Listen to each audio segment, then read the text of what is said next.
Okay, so as you guys can see, it's really late, and that's not right. The clock's not right. That's a couple hours ahead.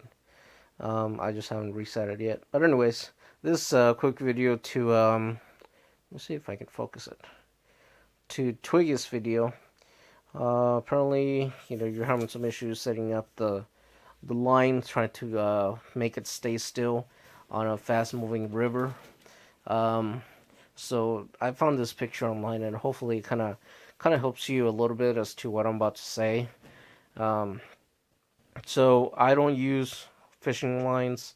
Um, I prefer the fishing yo-yos because they're much more simpler. You just put the weight, put a hook, put the bait, tie it into a tree branch or get a stick, sharpen the one end, and then pound it into the ground, and then tie the yo-yo to it, and you set it and forget it.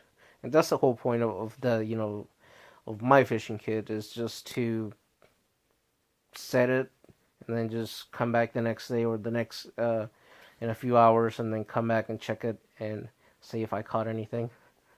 So on this one, what you're gonna do is, all right. So let's say you have a shoestring, okay, or a line.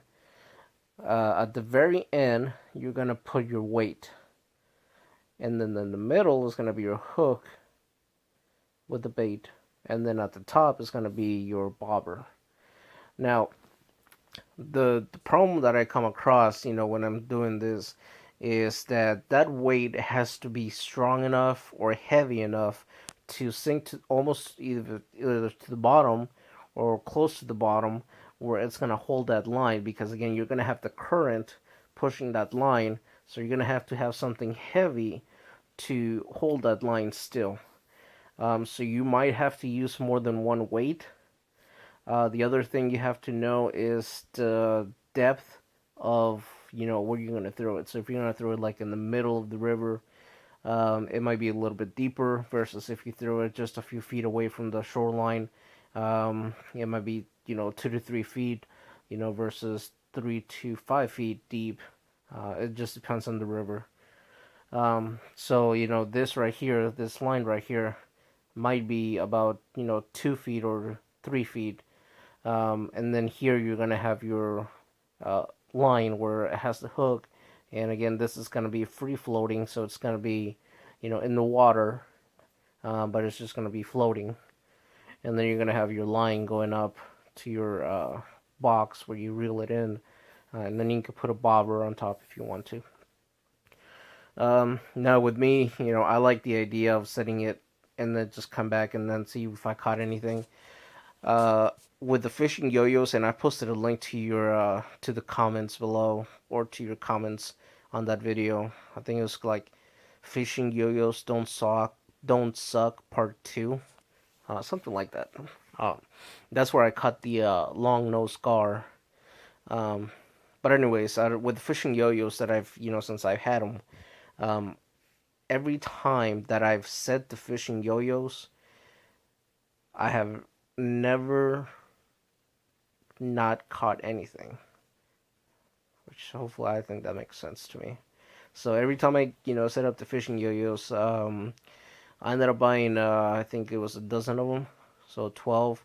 And every time, I never set up all 12. The most I've set up was maybe like 6. And every time I've set up the yo-yos, I always catch something. I mean, always. So, but there's a difference between where you live and where I live, because where I live, most of these rivers, I can just find a branch or a tree and then tie it onto it, and then come back the next day.